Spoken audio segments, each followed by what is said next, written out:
ठीक है। सो आज का जो हमारा सेशन है दैट इज, इसके आगे के जो सेक्शन है मेरी कोशिश रहेगी कि 95 तक हम आज जितने भी पॉसिबल क्वेश्चन है पहले उनको डिस्कस कर लें सेक्शन नंबर 95 तक, और उसके साथ साथ जो भी बेरेक्ट से रिलेटेड इश्यूज हैं वो साथ के साथ हम लोग डिस्कस कर लेंगे। सो मैं शुरू कर रहा हूँ, ठीक है। आपने जैसे अभी 2-3 दिन के जो हमारे सेशंस रहे हैं, जो जिस तरह से जो क्वेश्चंस हैं हम डिस्कसिंग विद यू पीपल, और साथ के साथ बेरेक्ट में जो भी इंपॉर्टेंट एरिया है या जहां से भी केस लॉस जो है वो बनते हैं, सो साथ साथ आप लोग को तैयार तो कर ही रहे हैं। सो चलो कमिंग टू द पॉइंट, ठीक है। मैं आज की क्लास में ना आपके साथ जनरली हमारा क्वेश्चन आंसर बेस्ड जो सेशन है वो रहेगा।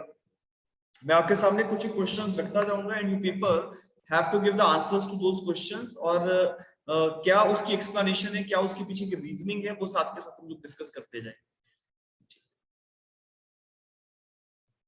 Is my screen is visible to all?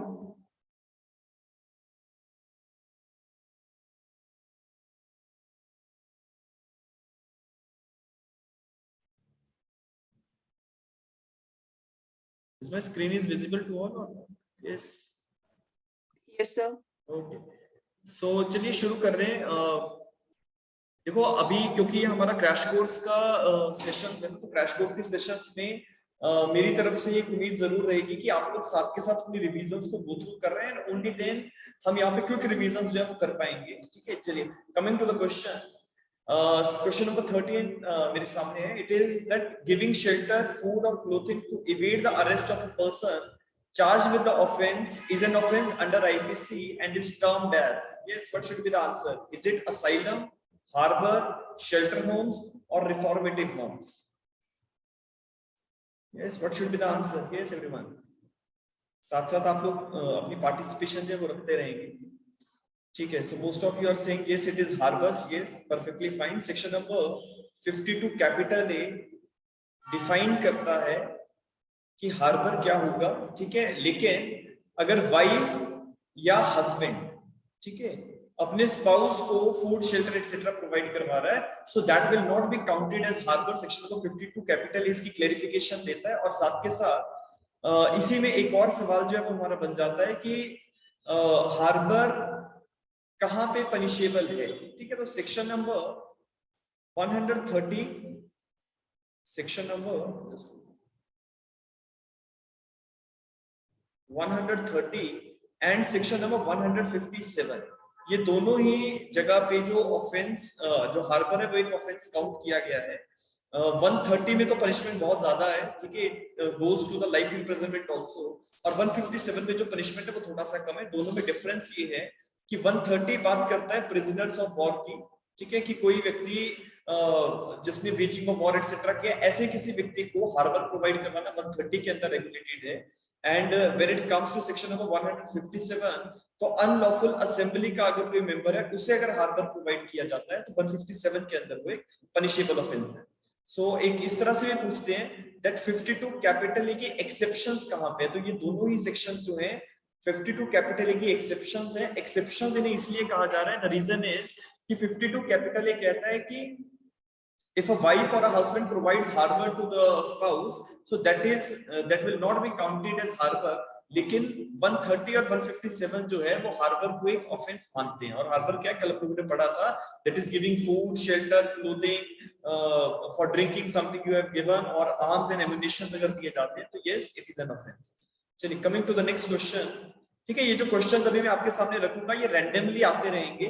Randomly means कि जितने भी हमने अभी तक पिछले सेक्शंस डिस्कस किए हैं और जितने भी आगे हम लोग सेक्शन डिस्कस करेंगे वहां से ये सवाल जो है ये पूछे जा सकते हैं। Now the next one is, ये सवाल जो है एचपीजीएस में भी लास्ट ईयर पूछा गया था। क्वेश्चन है which of the following is not the punishments under the code. इनमें से कौन सी जो है आईपीसी के अंदर पनिशमेंट नहीं मानी गई है। That is number 1 is death, number 2 is imprisonment for life, number 3 is transportation and number 4 is fine. तो what should be the answer? Yes, मेरे ख्याल से बहुत ही इजी क्वेश्चन है। सेक्शन नंबर 53 चैप्टर नंबर 3 का जो फर्स्ट सेक्शन है, चैप्टर नंबर 3 जो है हमारा पनिशमेंट्स की बात करता है। चैप्टर नंबर 3, चैप्टर 3 के अंदर पहला जो सेक्शन है दैट इज सेक्शन नंबर 53, और चैप्टर नंबर 3 हमारा सेक्शन नंबर 75 तक है। ठीक है, 75 तक। इसके बाद चैप्टर नंबर 4 शुरू हो जाता है तो चैप्टर नंबर 3 के फर्स्ट सेक्शन में, जैसे कि सेक्शन नंबर 53 की मैं बात कर रहा हूं, वहां पे 5 तरह की पनिशमेंट्स की बात की गई है। 5 kinds of punishments are mentioned in section number 53। अब अगर आप सेक्शन नंबर 53 देखिए तो वहां पे जो क्लॉजेस बनाए गए हैं वो 6 क्लॉजेस होंगे, लेकिन एक क्लॉज में ओमिशन किया गया है, वहां से किसी चीज को डिलीट किया गया है, और जिसको डिलीट किया है that is the transportation. Transportation जैसे अर्लियर टाइम्स में काला पानी की सजा जिसको हम कहते थे कि एक व्यक्ति को अंडमान निकोबार में जो हमारी काले पानी की जो सजा होती थी वो भुगतने के लिए व्यक्ति को भेजा जाता था। So that is basically the term और सेंटेंस फॉर ट्रांसपोर्टेशन, और ट्रांसपोर्टेशन फॉर लाइफ जैसे कि उम्र कैद जो है वहां पे दी गई। So that is basically the punishment. और आज के समय में आईपीसी के accordingly transportation is not punishment, लेकिन डेथ, इम्प्रिजनमेंट फॉर लाइफ और फाइन जो है वो आज भी पनिशमेंट जो है आईपीसी के सेक्शन नंबर 53 के अंदर रखी गई है। 5 तरह की पनिशमेंट जो है वो होती हैं। अब आपको ये पता होना चाहिए क्योंकि जैसे सेक्शन नंबर 53 का जिक्र हो रहा है, तो सेक्शन नंबर 53 में वो 5 पनिशमेंट्स कौन कौन सी। नंबर 1 इज यहाँ पे लिखा है death, number 2 is imprisonment for life, number 3 is fine, और 2 और जो है दैट इज, एक तो जैसे यहाँ पे तो इम्प्रिजनमेंट फॉर लाइफ आ गया ना, तो एक सिंपल इम्प्रिजनमेंट की बात आ जाएगी। इम्प्रिजनमेंट जिसमें लिखा होता है तो इधर सिंपल और रिगरस इम्प्रिजनमेंट, ठीक है, सिंपल और रिगरस इम्प्रिजनमेंट चौथी तरह की सजा है। और इसके साथ साथ एक और है that is the four feature of property, ठीक है। तो ये 5 तरह की सजा जो है आईपीसी के सेक्शन नंबर 53 के अंदर रखी गई है। सवाल आता है कि how many kinds of punishments are there in IPC. So there are 5 kinds of punishments. आप लोग अगर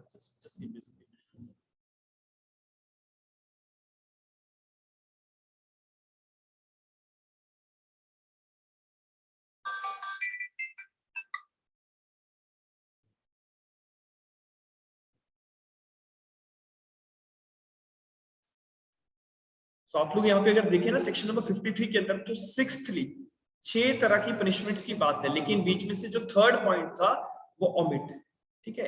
अब ये ओमिट कब हुआ इसका भी आपको ध्यान में रखना है, तो फुटनोट्स में देख लेना, ठीक है। Just go to the footnotes and see that when it is omitted, ठीक है। तो ये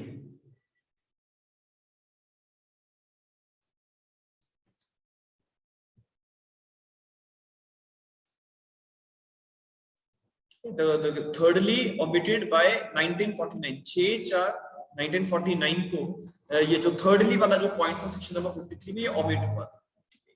इसको डेट को याद रखिएगा, ठीक है, इज इंपॉर्टेंट। ये जो एरिया है ना आपका चैप्टर नंबर 3 जो है that is related to the punishments, यहाँ से बहुत बार सवाल उठते हैं और बहुत तरह के सवाल बनते भी हैं। तो what kind of questions can be asked वो भी मैं बता दूंगा, ठीक है। चलिए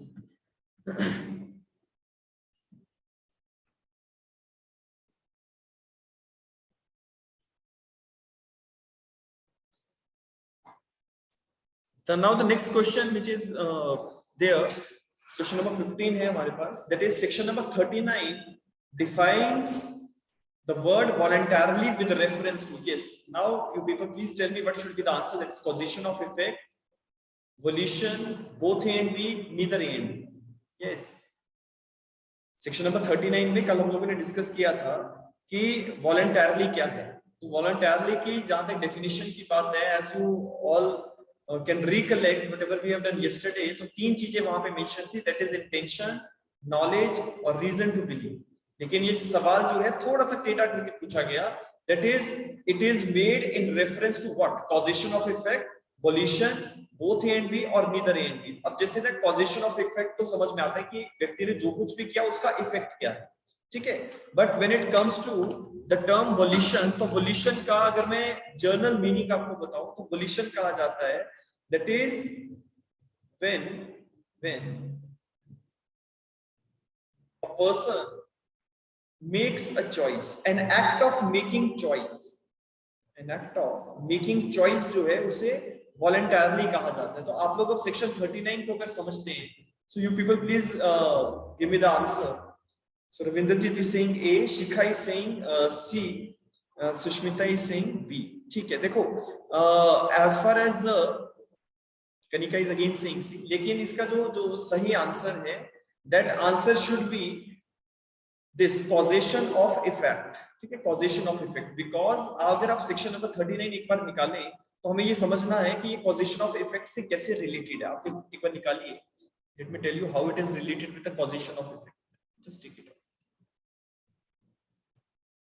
देखो ओपनिंग लाइंस के लिए, a person is said to cause an effect, मिला, तो when the person is said to cause an effect, तो यहां से सवाल पूछ लिया, ठीक है, वॉल्यूशन के आप जो आपका एक्ट होता है चॉइस मेकआउट करने का, उसे भी वॉलंटरली कहा जाता है, और आप जो कुछ भी कर रहे हैं उसका इफेक्ट क्या है, वो वॉलंटरली हुआ है या नहीं, तो whether it is with intention, knowledge और रीजन टू बिलीव, जो भी आपने किया उसका इफेक्ट अगर आपने वॉलंटरली किया है, तो वॉलंटरली देखने के लिए हमें ये देखना पड़ेगा कि इंटेंशनली किया है, विद नॉलेज किया है, या व्यक्ति को रीजन टू बिलीव जो था उसी के अकॉर्डिंगली उसने किया है। तो ultimately the answer should be A, ठीक है। यहाँ पे हमें a person's act of making choice जो है उसे कंसीडर नहीं करना है। तो देखो ना, आपने अभी बेरेक्ट कल भी इसको पढ़ा, सेक्शन नंबर 39 में पढ़ा, लेकिन फिर भी गलती क्यों है? बिकॉज यहाँ पे हमने 3 वर्ड्स तो उठा लिए, वॉलंटरली उठा लिया, नॉलेज उठा लिया, रीजन टू बिलीव उठा लिया, but examiner is very smart, तो एग्जामिनर जो है वहां से सवाल पूछ लेगा जो आपने इग्नोर कर दिया। तो that is causation of the effect, जो है वो वॉलंटरली जो यूज किया गया, इसके रेफरेंस में हम चलते हैं। So now is it clear to everyone? Yes, है तो बेरेक्ट से ही आया ना, बाहर से तो नहीं आया सवाल, लेकिन आप लोगों को फिर भी आंसर जो है वो नहीं मिला। द रीजन इज कि हमने बेरेक्ट को अभी भी हल्के में लिया। चलिए, so coming to the next question. Shalini कह रही है sir D answer, no not D, ठीक है, आंसर शुड बी ए। ठीक है, अगला जो सवाल है that is which section is the converse of section 34? Yes, which section is the converse of section 34? 35, 36, 37, 38? Yes, what should be the answer?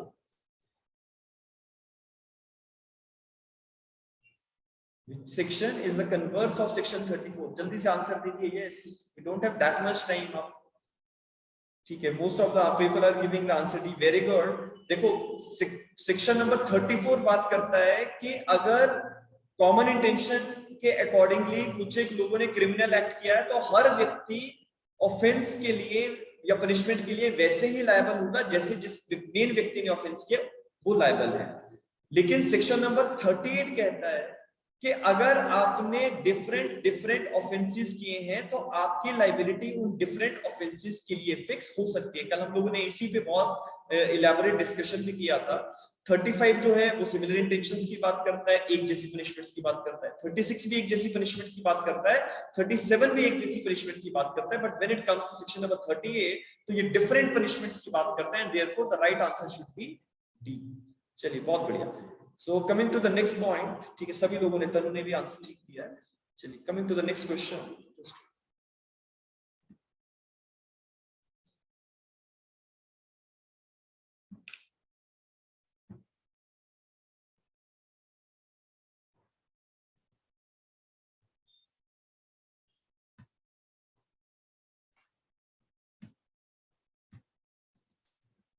Yeah, question is A intentionally causes B's death partly by illegally omitting to give food to B and partly by beating B. What offense, if any, has been committed by A? Yes, जल्दी से जवाब दीजिए।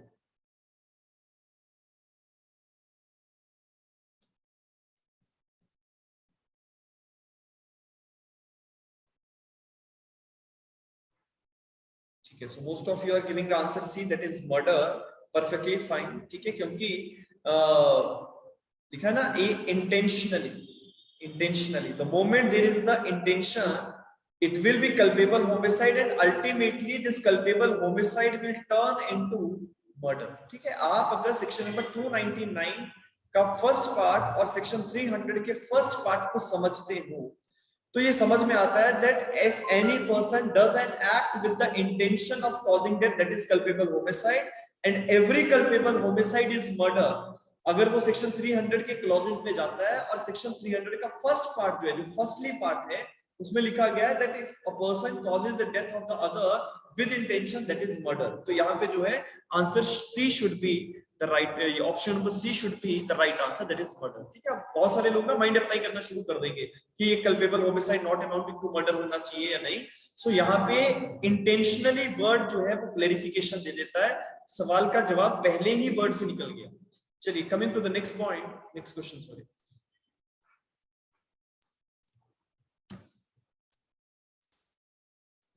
लगता तो है आप लोग पढ़ाई खूब कर रहे हैं, लेट्स सी।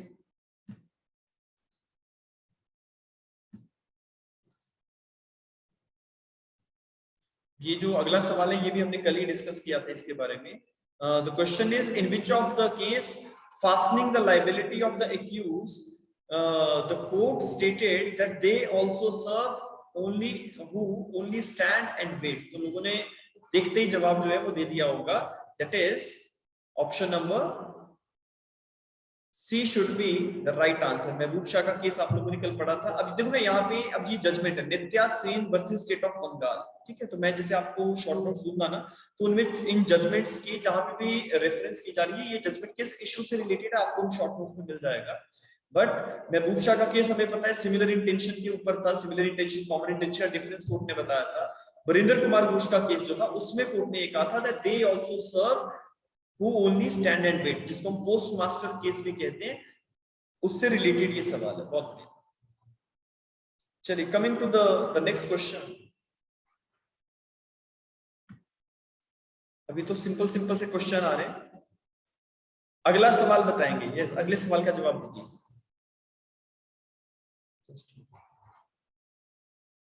क्वेश्चन जो है वो आपके सामने है, that is according to the well recognised principle of criminal jurisprudence the exercise of criminal jurisdiction depends upon. Yes, इसको हमने डिस्कस किया था, फर्स्ट सेशन में डिस्कस किया था। Locality of the offence committed, locality of the offender, nationality of the offender और all of the above.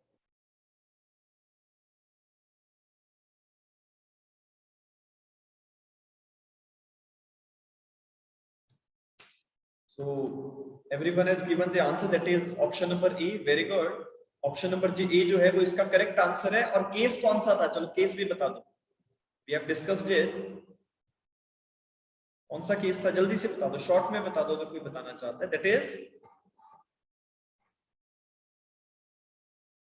Mubarak Ali Ahmad versus state of Bombay का case था, जिस केस में ऑनरेबल सुप्रीम कोर्ट ने ये व्यू पॉइंट रखा था। ये सरिता आप कुछ कहना चाहते हैं? यस। नो सर, आपने वहां पे मुझे दिख रहा है that Sarita Paul raised hand, गलती से। जी मैंने आंसर करना था वो। ठीक है चलो बहुत बढ़िया।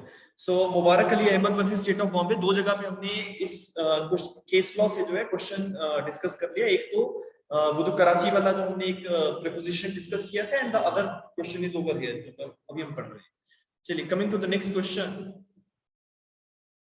देखो आप लोग अपना सेल्फ एनालिसिस करते रहिए कि अगर किसी क्वेश्चन का आंसर आपको नहीं आ रहा है तो वो नहीं आ रहा है। जैसे अभी हमने जैसे सेक्शन 39 पे हमने सवाल उठाया, तो वहां पे बहुत सारे लोगों का आंसर जो है वो गलत आ रहा था। ठीक है, so why the answer is wrong, ठीक है, वो समझना है। चलिए coming to the next question. अब इसको मैं आपको समझने के लिए 2 मिनट भी दे सकता हूँ। लिखा है section 6 of the code that is IPC is based on a Roman maxim, based on a Roman maxim. पहला मैक्सिम है जनरेलिया स्पेशलिबस नॉन डेरोगेंट,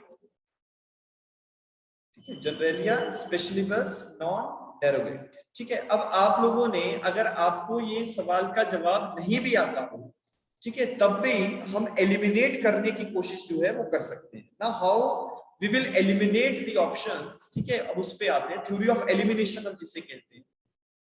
चलो मैं पहले आप लोगों के आंसर देखता हूँ, आप लोग क्या लिख के भेजते हैं। ठीक है, Sushmita is saying B, yes, Surendra is giving the answer A, ठीक है, Kanika is giving the answer B. Okay, तो अलग अलग आंसर है सभी लोग। ठीक है, सुरेंद्र जी आप ए आंसर दे रहे हैं, तो ए जो है हमने रिलेट किया था किसी सेक्शन के साथ। ठीक है, याद करो किस सेक्शन के साथ रिलेट किया था, सेक्शन 5 के साथ रिलेट किया था कि अगर आर्म्ड फोर्सेस के जो लोग हैं उनके लिए अगर कोई स्पेशल लॉ बनाया गया है तो IPC will not affect that particular law. तो General provisions will be overridden by the special law. General law will be overridden by the special law. ये इस मैक्सिम का मीनिंग है। तो ये मैक्सिम तो सेक्शन 5 से रिलेट करता है। और सेक्शन 6 जो है वो तो ये कह रहा है ना कि सेक्शन 6 कहता है कि आपके आईपीसी के अंदर जितनी भी जर्नल एक्सेप्शंस हैं वो जर्नल एक्सेप्शंस सारे के सारे पनिशेबल एरिया मतलब कि पनिशेबल सेक्शंस जो हैं, पनिशेबल प्रोविजंस जो है उनके साथ पढ़ी जाती है, ये कहता है। ठीक है, तो ऑप्शन नंबर ए तो बिल्कुल भी रिलेट नहीं करता बिकॉज वो जनरल प्रोविजन स्पेशल प्रोविजन से तो रिलेट कर ही नहीं रही चीज। सेक्शन नंबर 6 उससे बिल्कुल भी वास्ता नहीं रखता है। बाकी के दो मैगजीन्स जो हैं या जो तीन ऑप्शंस हैं इनमें से अब आपको सही जो आंसर है वो ढूंढना है। कोशिश करिए, ठीक है, अगर मीनिंग आता है तो वेल एंड गुड, नहीं आता है तो कोशिश करिए क्या होना चाहिए। Thereafter I will tell you the meanings of these maxims also, यहीं पे लिख लेना, ठीक है। सेक्शन नंबर 6 जहाँ पे आप कॉपी में बना रहे हैं ना, तो वहीं पे सेक्शन 6 में जो मैक्सिम अप्लाई होगा उसका मीनिंग आपने वहीं पे लिख लेना।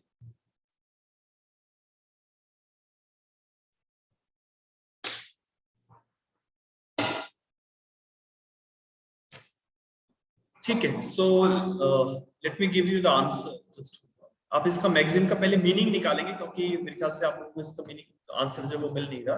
So first of all you people please right down the meaning of these magazines, write down.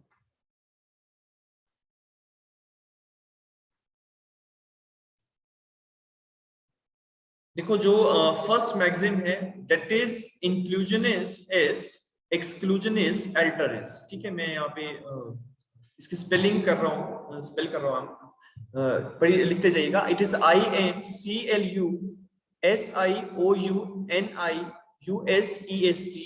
ठीक है, EST अलग से आएगा, ठीक है, अलग अलग वर्ड्स है दोनों। इंक्लूजनिस्ट एस्ट एक्सक्लूजन अल्टरिस्ट, it is ALTERIOUS। that is inclusion of one is the exclusion of other, inclusion of one is the exclusion of other। ठीक है, और दूसरा जो जर्नलिस्ट वाला जो मैगजीन था उसका मीनिंग आप लोगों ने ऑलरेडी लिखा है। जो तीसरा मैगजीन है यहाँ पे दैट इज बोना वेक्सेंटिया, दैट इज उसका मीनिंग है दैट वेकेंट गुड्स, वो प्रॉपर्टी जिसका कोई मालिक नहीं होता, refers to the property without a clear owner. ठीक है, मीनिंग लिखने के पहले सभी लोग प्रॉपर्टी विदाउट क्लियर ओनर, जिस प्रॉपर्टी की किसी मालिक का पता ना हो उसके लिए हम बोना वेक्सेंटिया का मैगजीन यूज कर रहे हैं। Now coming to the question again, ठीक है, coming to the question again, meaning लिख लिया ना सभी लोगों ने? Yes, that is inclusion of one is the exclusion of other, ये फर्स्ट मैगजीन का मीनिंग है। और जो थर्ड मैगजीन था बोना वेक्सेंटिया उसका मीनिंग है that is vacant goods property without a clear owner. अब ये मैगजीन का आपको अलग अलग सवालों में पूछे जा सकते हैं, सो मैगजीन का मीनिंग हमें पता होना चाहिए ताकि हम अगर एक्चुअल आंसर नहीं भी जानते तो जिन मैगजीन्स के बारे में हमें जानकारी है हम उनको एलिमिनेट तो कर पाए। ठीक है, तो एक सही ऑप्शन तक पहुंचने के लिए, सही आंसर तक पहुंचने के लिए थ्योरी ऑफ एलिमिनेशन बहुत ज्यादा जरूरी है कि आपको वो करनी आती है। देखो सेक्शन नंबर 6 से ये सवाल था, तो सेक्शन नंबर 6 पे आते हैं सबसे पहले और समझते हैं कि ये मैगजीन जो है कैसे अप्लाई किया जाए। Because throughout this code, every definition of an offense, every penal provision, every illustration of every definition of penal provision shall be understood subject to the exceptions contained in the chapter journal exceptions, though those exceptions are not repeated in such definition। तो अगर वो definition के साथ exception नहीं भी लिखी तब भी journal exceptions का जो chapter है वो साथ में ही चलता है, ये इसका कहने का मतलब था। That is, you have to include these journal exceptions area in every penal provision or everywhere wherever it is required in the IPC। So इसी के साथ साथ क्योंकि inclusion की बात हो रही है ना, जब inclusion की बात हो रही है so हम अपने आंसर तक पहुंच सकते हैं, and that answer is option number B।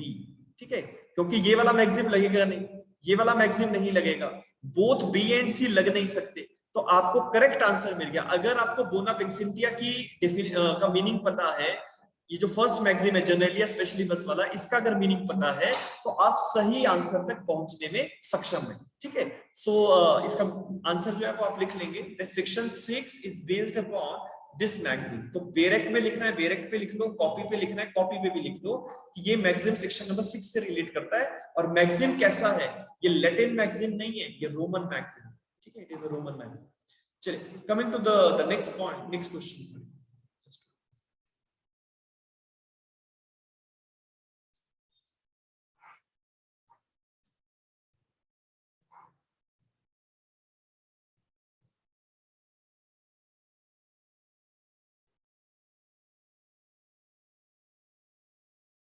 Sushmita, you are not getting this particular answer. Yes, you are saying that how it will be applicable. I have stated over here. लिखा ना, that is inclusion is S, exclusion is alternate. That is inclusion of one thing is the exclusion of other. So what we are including, that is that wherever a particular section is written, okay, the journal exceptions will be applicable. So if they are not mentioned in a particular provision, we have to include all the journal exceptions with every penal provision, and that is why this magazine is to be seen in reference to section number 6.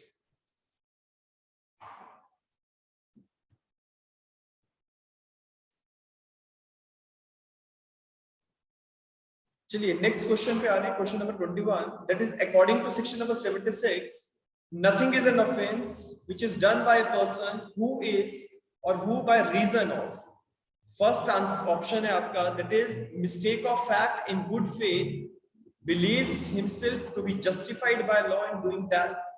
Mistake of fact in good faith believes himself to be bound by law to do it. Mistake of fact, whatever be the intention, a person believes himself to be justified by law to do it. And the last option is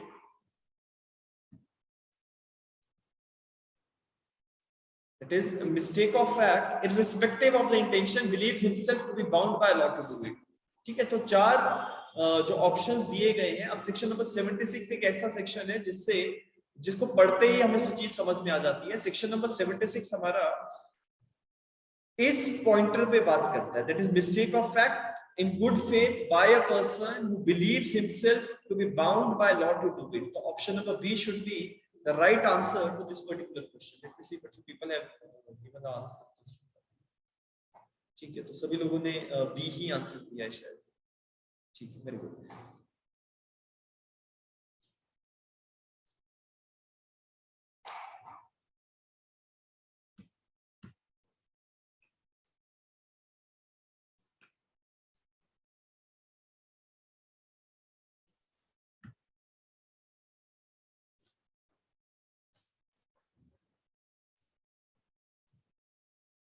Yes, so the next question is read the fact and mark the most appropriate response. ठीक है, आपको ये facts पढ़ने हैं जो नीचे लिखे हैं, और जो आपको अप्रोप्रिएट लगता है, मोस्ट अप्रोप्रिएट, उसे मार्क करना है। लिखा है a police officer who has a right to arrest a person committing a cognizable offense, arrest B mistakenly thinking that he has committed murder, when in fact he killed a dacoit in self defense.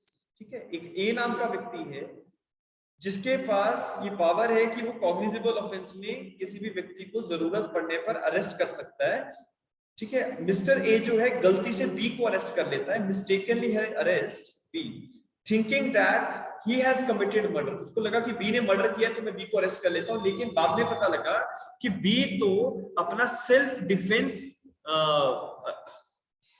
ले रहा था, और self defence लेते समय उसने एक डेकॉइट की death जो है वो करी है। सो अब इस क्वेश्चन के साथ जो रिस्पॉन्सेज नीचे रखे गए हैं उस पे आते हैं जस्ट।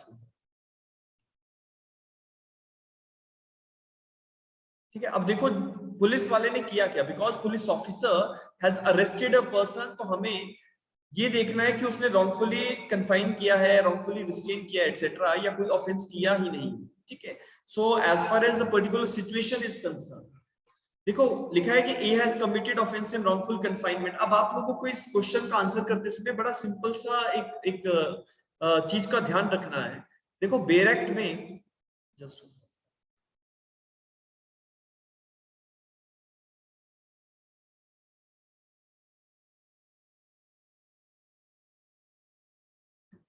बेयर एक्ट में सेक्शन नंबर 76 जहां पे लिखा है, सेक्शन नंबर 76 के नीचे एक इलस्ट्रेशन, ठीक है, this one. Now in this illustration the same fact is being written, same, ठीक है. नाउ लिखा है A an officer of the court of justice being ordered by that court to arrest Y after due inquiry believing Z to be Y, arrest Z. A has committed no offence. The reason is, देखो यहाँ पे, the person mistakenly believes himself to be bound by law to do it, ठीक है. एक व्यक्ति को mistake of fact लगा और क्योंकि वो बाउंड बाय लॉ है, कि उसे अगर कोई भी व्यक्ति उसके सामने कॉग्निजेबल ऑफेंस करता है तो वो अरेस्ट कर ही सकता है, ठीक है. So at that point of time we can say that whatever the police officer is doing, he should not be made liable for any offense, ठीक है. तो पुलिस ऑफिसर की यहाँ पे कोई जिम्मेवारी नहीं है. so A has committed no offense, ठीक है. A has committed no offense. अब यहीं से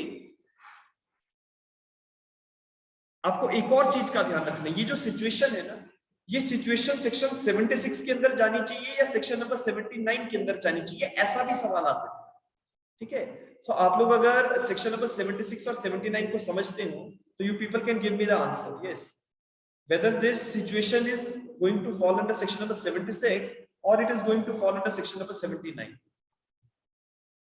सुष्मिता इज सेइंग 79, ठीक है. Kanika is again saying 79. Okay, देखो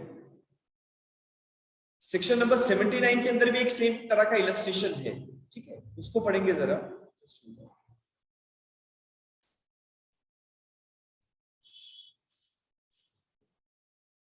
सेक्शन नंबर 79 के अंदर मिस्टेक ऑफ फैक्ट तो है, but a person whatever he is doing he believes himself to be justified by law. अब आप अगर ये वाला इलस्ट्रेशन पढ़ें और जो सिचुएशन हमने अभी क्वेश्चन में डिस्कस करी, दोनों में एक डिफरेंस.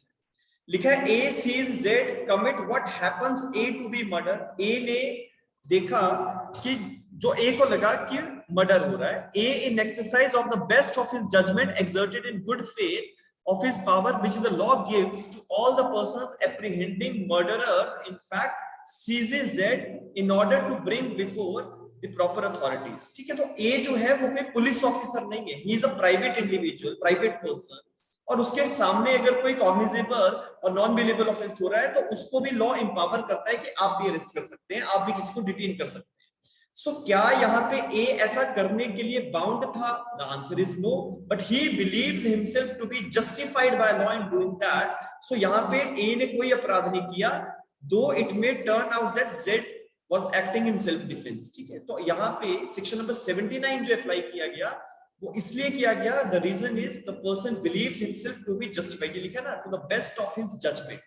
लेकिन हमारी जो सिचुएशन अभी जो हमने क्वेश्चन में डिस्कस करी उसमें एक पुलिस ऑफिसर की बात है, ठीक है. उसमें एक पुलिस ऑफिसर की बात है and police officer is duty bound to arrest such kind of offender. If any cognizable offence is being committed in the presence of the police officer, he is bound by law to do it, and under the mistake of fact he has acted. So यहाँ पे situation में section number 76 लगेगा, ना कि section number 79. आप लोगों ने 79 का इलस्ट्रेशन पढ़ा है, ये इलस्ट्रेशन भी 79 जैसा था, लेकिन जो ट्विस्टिंग फैक्टर था वो यहाँ पे ये है कि सिचुएशन में पुलिस ऑफिसर वर्ड यूज किया गया, and that is why the correct answer should B, it is to be seen in reference to section number 76 and not in reference to section number 79. Is it clear to everyone? Clear or not? Yes. So बाद में अभी Sushmita is saying yes, it should be 76. ठीक है, समझ गए. चलो, coming to the next point. देखो bare act को पढ़ते हैं, बेयर एक्ट में इलस्ट्रेशंस भी हैं, लेकिन उसको ठीक अप्रोच के साथ अप्लाई करना बहुत ज्यादा जरूरी है. हम लोग ना, देखो, to be very humble with you people and to be very frank, एक चीज का हमेशा ध्यान रखना. देखो, मोस्ट ऑफ द टाइम्स ये होता है ना कि बच्चे कोशिश करते हैं कि हमें बने बनाए सवाल मिल जाएं, शॉर्टकट्स मिल जाएं, किसी तरीके से हम जो है एग्जाम क्रैक कर लें. Shortcut is not going to help anywhere as far as the competitive exams are concerned. Why I am saying so? देखो, बड़ा सिंपल सा है कि आपको एग्जाम में किस तरीके का सवाल आएगा यू डोंट नो. सो वहां पे तो अपना ही माइंड अप्लाई करना, ठीक है. आपको अगर बने बनाए सवाल हम दें और आप उसी को पढ़ के चले जाएं without applying your own mind, so you are not able to crack that exam. So यहाँ पे as far as the competitive exams are concerned specifically, so आपको अपना माइंड अप्लाई करना बहुत ज्यादा जरूरी है. बिकॉज सिचुएशन बेयर एक्ट में जो लिखा है, एग्जामिनर ने घुमा के पूछा, तो जब घुमा के पूछा तो आप उस चीज को पकड़ लें. ठीक है, otherwise your answer whatever you are writing it may turn wrong, ठीक है, और आपका नुकसान हो सकता है। एक एक नंबर की वेटेज है, ठीक है, कट ऑफ जो है वो एक एक नंबर से देखा जाता है, एक एक नंबर बहुत ज्यादा इंपॉर्टेंट है, तो उसका हमेशा ध्यान रखना, ठीक है। हम लोग देखो ना, आप लोग जब भी टेस्ट सीरीज देते हैं, शालिनी या जितने भी लोग जो टेस्ट सीरीज दे रहे हैं, जितने भी सवाल आप लोगों को दिए जाते हैं ना, as far as the test series are concern, ठीक है, जो मेंस की जो आप क्वेश्चन पेपर देते हैं मेरे सामने, सो वहां पे आप लोगों को बना बनाया सवाल नहीं है कि आपने कहीं से पढ़ा हुआ है तो उसी के अकॉर्डिंगली आप जो है आंसर कर पाए। आप लोगों को ट्विस्टिंग क्वेश्चंस दिए जा रहे हैं ताकि आप अपने माइंड की एप्लीकेशन करें। Whatever the teacher is teaching you, it is the responsibility of the teacher to make you people to understand that whatever the question comes in the exam, you are capable of handling that question, ठीक है। आपको सवाल अगर समझ में आ जाए तो उसका आंसर लिखना अपने आप जो है आपको आ जाएगा। लेकिन अगर आपको सवाल ही समझ में नहीं आ रहा, या आपको ये नहीं पता है कि सवाल कैसे बनाया गया है, क्या लॉ अप्लाई करना है, then ultimately you have to pay for that, ठीक है। उसके लिए फिर कहीं ना कहीं आपका जो नुकसान है वो हो जाता है। So you must be capable of understanding the questions firstly, और अपना माइंड कहीं ना कहीं लॉ को अप्रिशिएट करने में आपको लगाना पड़ेगा। चलिए, so coming to the next question, ठीक है। So next question है आपका, which section gives protection to the judges and to those who carry out legal orders against criminal processes? Yes, what should be the answer? जल्दी से बताओ, ठीक है, बहुत सिंपल सवाल है, बहुत सिंपल, 50 बार पूछा गया है प्रीवियस ईयर पेपर्स में, ठीक है, 50 बार, ठीक है। Most of you are giving the answer that is B, बहुत बढ़िया। देखो, as far as whatever a judge is doing, ठीक है, whatever a judge is doing, that is being regulated by section number 77, and if a person is doing something in pursuance of a judgment, ठीक है, so that is being regulated by section number 78, ठीक है। तो अगर कोई भी जज अपनी जुडिशियल पावर को एक्सरसाइज करते समय, ठीक है, जुडिशियल पावर को एक्सरसाइज करते समय 77 का अगर मैं फ्रेज कहूं, so when a person acting judiciously, the person acting judiciously, ठीक है, whatever he is doing, he is not liable for that। और 78 कहता है, if a person is doing something in pursuance of, if a person is doing something in pursuance of a judgment or order, ठीक है, judgment or order, so that is also regulated, and a person is that is regulated by 78, and but whosoever is doing that thing, a person is not liable। section number 78 के अंदर एक और सवाल आता है कि हैंग्समैन मतलब जल्लाद, कि जो व्यक्ति फांसी की सजा देता है उस व्यक्ति को प्रोटेक्शन कहां पे मिली है, ठीक है। उस व्यक्ति ने जो होमिसाइड कमिट किया, होमिसाइड तो है ना, that a person is killing a person, a human being is killing a human being, but it is not culpable homicide, उसके लिए पनिशमेंट नहीं है, and that section is section number 78। तो पूछ लेते कि हैंग्समैन को प्रोटेक्शन आईपीसी का कौन सा सेक्शन देता है, तो दैट इज सेक्शन नंबर 78। जजेस जो है किसी व्यक्ति को डेथ सेंटेंस सुना रहे हैं, किसी व्यक्ति को लाइफ इम्प्रिजनमेंट दे रहे हैं, एटसेट्रा, व्हाटएवर द जज is doing, that is being regulated by section number 77। चलिए, so coming to the next question, ठीक है, is this manner is justified, जिस तरीके से हम अभी आज डिस्कशंस कर रहे हैं, ठीक है, क्या ये आप लोगों को कंफर्टेबिलिटी में है ये आपके? Yes, you people can tell me, है ना।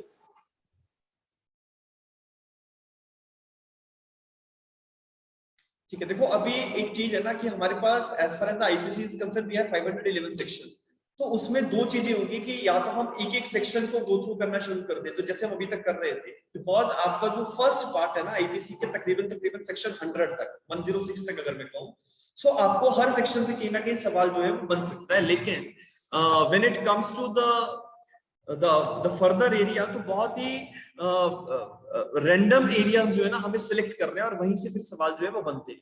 तो एक तो जितने भी इंपॉर्टेंट सेक्शंस है वो तो हमें करने ही है, इसके साथ साथ किस तरीके के सवाल बन रहे हैं वो भी डिस्कशन साथ में हो रही है। तो जो मैं आपको शॉर्ट नोट्स दूंगा ना, ठीक है, टाइम टू टाइम जो मैं बना ही रहा हूँ साथ में, जितने भी हम डिस्कशंस कर रहे हैं, whatever the related areas are there, तो जो शॉर्ट नोट्स मिलेंगे उसमें सारे ही सेक्शंस जो है वो मिल जाएंगे। जैसे एक इंडेक्सिंग होती है ना, जैसे मैं आपको ब्रीफ समझा देता हूँ उसका, that what I will give you people, तो जिस तरह के से आपका एक इंडेक्स है, ठीक है, लाइक आईपीसी इज देयर, तो आईपीसी जैसे शुरू हुआ तो सेक्शन 1 के अंदर क्या है, 2 के अंदर क्या है, सो जिन सेक्शंस में कुछ भी इतना खास नहीं है, ठीक है, लेकिन सेक्शन का सिर्फ हेडिंग पूछ लेते हैं, तो वो सेक्शन हम वहां पे मेंशन कर देंगे।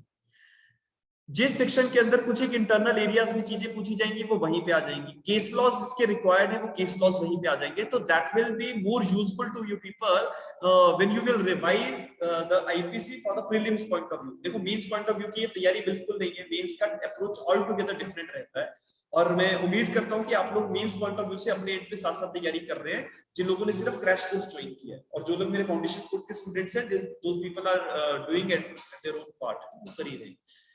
चलिए, सो ठीक है, इसी तरीके से इसको कंटिन्यू करते हैं। The next question is the case of Varyam Singh versus Emperor 1926 is on. Yes, the case of Varyam Singh versus Emperor 1926, Lahore का जजमेंट है, लाहौर हाई कोर्ट का, and the case is on section number 79। ठीक है, अ person is doing something and under the mistake of fact he is doing, and that person believes himself to be justified by law in doing that। तो आप ये ध्यान रखना, वरयाम सिंह का जो judgement है, इसका जो क्रक्स है, जो इसका फैक्ट्स है ना, ब्रीफ में वो आप लोगों को मिल जाएंगे।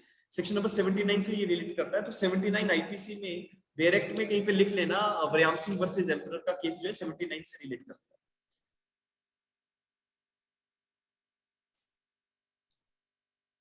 Shalini is giving answer D, मैंने ऑप्शन डी तो खोला ही नहीं शालिनी, ठीक है, ऑप्शन डी जो है वो सेक्शन नंबर 80 का है, एंड 79 से ये जो जजमेंट है ये रिलेट करता है।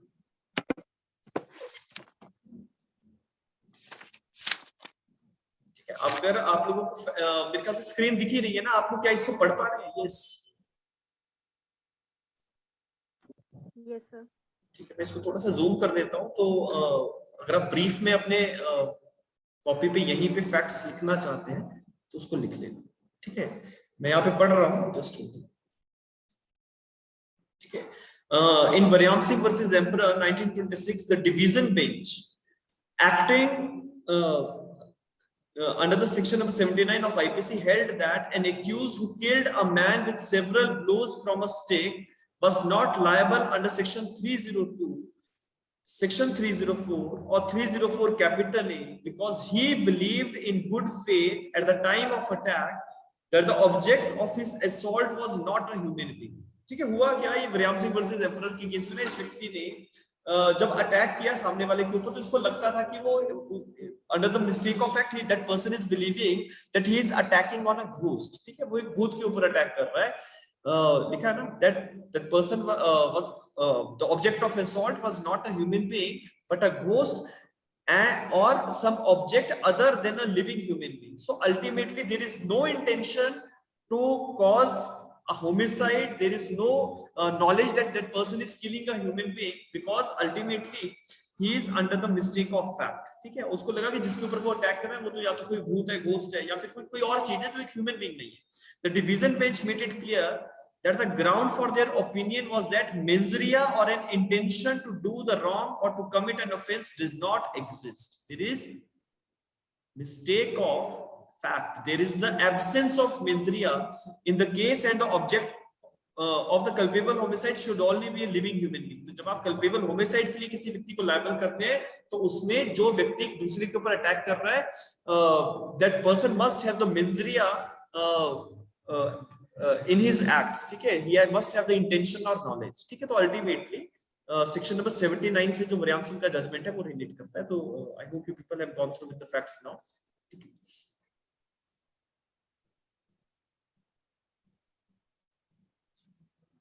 ठीक है, ये शॉर्ट नोट्स आपको मिल ही जाएंगे, तो उसमें अगर किसी ने नहीं भी लिखा तो कोई दिक्कत नहीं है, you can write it down after the class also। ठीक है, so thereafter the next question। ठीक है, अगला जो सवाल है, that is A takes up a gun not knowing whether it is loaded, points it in sport at B। A ने एक गन उठाई, उसको नहीं पता था ये लोडेड है या नहीं, उसने B के ऊपर पिन पॉइंट किया and pulls the trigger, B is shot dead। What offense has been committed by A? जल्दी से जवाब दीजिए, what offense has been committed by A?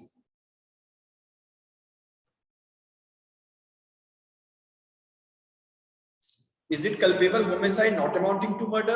Is it murder? It is causing death by negligence, or no offense as the act was accidental. ठीक है, पहला option है ए, that is culpable homicide, दूसरा B, that is murder, तीसरा negligence के accordingly death हुआ है, fourth one is there is no offense because accident का अगर इसको डिफेंस दिया जाए तो वो ऑफेंस नहीं माना जाता। तो चारों में से क्या आंसर जो है वो होना चाहिए। चलिए मैं देखता हूँ आप लोगों के जवाब क्या आ रहे हैं। सो Ravindrajit is saying D. Okay.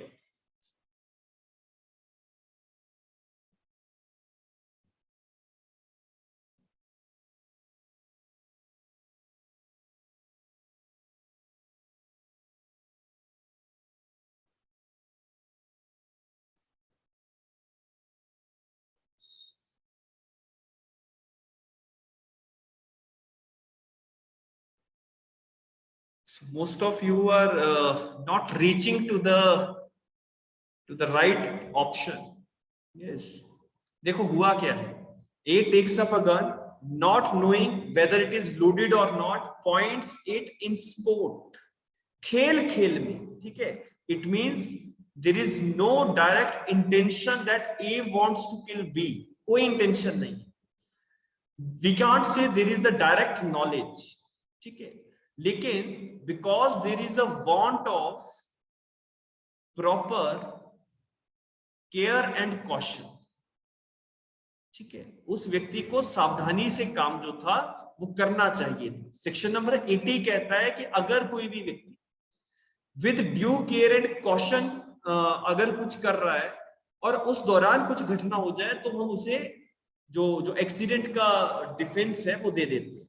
But here there is the want of due care and caution, so अब हमें इसके अकॉर्डिंगली आंसर देखना, ठीक है, इसके अकॉर्डिंगली आंसर देखना है। So let us come to the correct answer. Just देखो, एलिमिनेट करते जाएंगे। क्या कोई ऑफेंस नहीं हुआ? यस, क्या कोई ऑफेंस नहीं हुआ? तो ऑप्शन नंबर डी तो नहीं लगेगा, बिकॉज एक्सीडेंटल डेथ के लिए ड्यू केयर एंड कॉशन की जरूरत है, तो option number D will not apply. Number 2 B, ठीक है, तो बी कह रहा है मर्डर।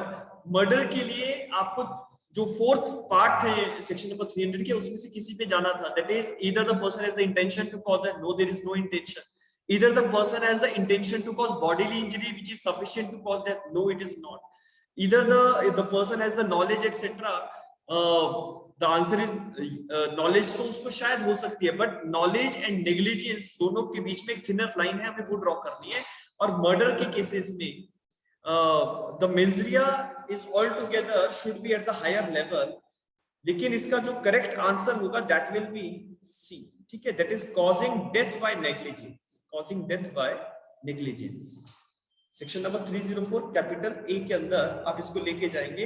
कल्पेबल होमिसाइड, बहुत बार ना आप जब अलग अलग स्टेट्स के पेपर देखते हैं ना, तो वहां पे ये culpable homicide not amounting to murder में भी कहीं कहीं पे आंसर आते हैं, लेकिन बाद में जब उनको ऑब्जेक्ट किया जाता है, बिकॉज ऑनरेबल जो पुरानी कोर्ट्स है ना, प्रिवी काउंसिल या दूसरी कोर्ट्स, उनके पास ऐसे एक केस आया था। उस केस में जो कंसर्न्ड कोर्ट थी उसका डिसीजन था that a person has not taken due care and caution, और जो मेन इंपॉर्टेंट फैक्टर है कि उसने खेल खेल में वो चीज करी है, ठीक है, in sport. So neither there is the intention to cause death, neither there is the broader knowledge, but the person has not taken due care and caution, and therefore the person cannot be made liable for culpable homicide, because for culpable homicide the mensria, the degree of mensria should be at the higher levels.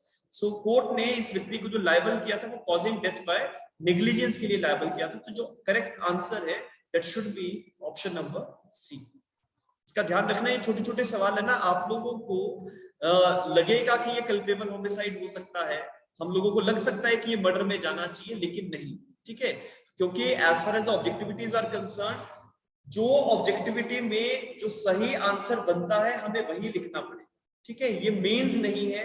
Mains examination में आप descriptive वे में explanations लिख सकते हो, you can write down the explanation whatever the answer you people are believing, but objectivity में आपसे explanation हम मांग नहीं रहे, आपको ये देखा जाएगा कि आपने किस प्रॉपर ऑप्शन पे जो है मार्क किया है। तो option number C should be the right answer over here, और आंसर लिख लेना, दैट इज देयर इज, लिखते जाइएगा, that is in this case, या for the application of section 80 कुछ भी लिख सकते हैं, there must be there must be proper care and caution. There must be a proper care and caution. और अगर want of proper care and caution है, मतलब कि proper care and caution की अगर कहीं पे कमी है, तो फिर वो accidental death ना बनते हुए death by negligence भी चली जाती है. ठीक है, so this is the correct answer. चलिए, coming to the next point, next question. Yeah. So अगला सवाल जो है उसका जवाब दीजिए. Yes, the question is which case is known as the Mignoret's case? R versus Prince, Queen versus Dudley and Stephens, Rex versus Varane, and R versus Loffman. Yes, who will give me the right answer?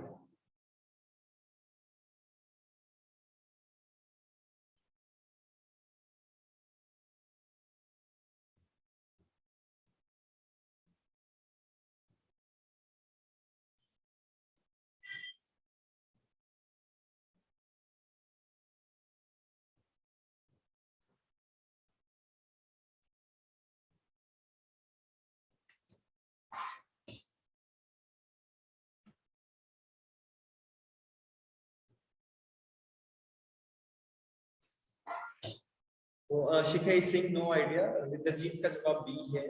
Sarita Paul is again saying B. Good.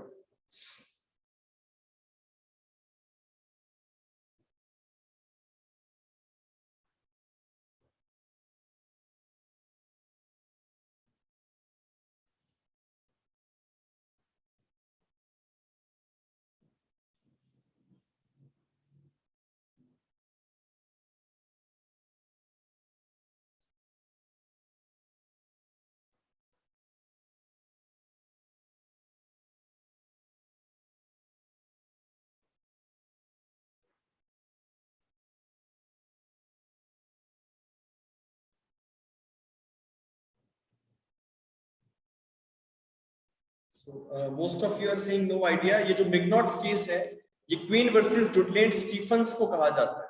ठीक है, इसको mark कर लो. ठीक है, आप section number 81 है ना आपके आईपीसी में, सेक्शन नंबर 81. सेक्शन नंबर 81 जो है वो डॉक्ट्रिन ऑफ नेसेसिटी की बात करता है. डॉक्ट्रिन ऑफ नेसेसिटी की अगर आपको एक बड़ा हार्म रोकने के लिए कोई छोटा हार्म करना पड़े और आपको अगर वो कर भी देते हैं विद इंटेंशन और with knowledge that what should be the consequence, we are ready to bear that. तो that is a defence under section number 81. That is the doctrine of necessity. जरूरत पड़ने पे आप जो कुछ भी करते हैं वो अपराध नहीं माना जाता है. तो वहां पे सेक्शन नंबर 81 के साथ साथ कुछ केसेस रिलेटेड है, जिसमें से queen versus Dudley and Stephen's का केस बहुत ज्यादा इंपॉर्टेंट है. और queen versus Dudley and Stephens के केस को जो है मैग्नॉइट्स केस भी कहा जाता है. ठीक है, the persons who were involved in this case. ठीक है, उसी में से एक व्यक्ति था जिसका नाम मिग्नॉइट था. इसका केस को मिग्नॉइट केस के नाम से जाना जाता है, तो इसका नाम लिख लीजिएगा. ठीक है, अगर कहीं पे लिखा नहीं है अभी तक तो मिग्नॉइट्स केस में Queen versus Dudley and Stephens के केस में लिख लेना. It is also known as M'Naghten's case. MIGNOETS, M'Naghten's case. ठीक है, अब देखो Queen versus Dudley and Stephens सबको पता होगा. ठीक है, लेकिन इसका दूसरा नाम क्या है? तो एग्जामिनर तो टेढ़ा सवाल पूछेगा ना. He is not going to ask you a simple question. चलिए, so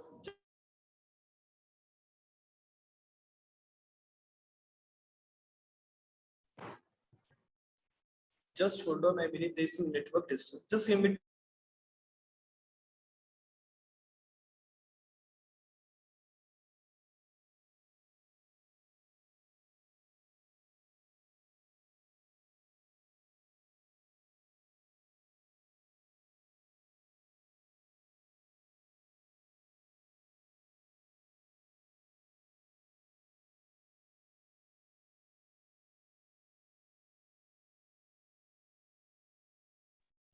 Just give me 2 seconds. Let me see. There is some network issue.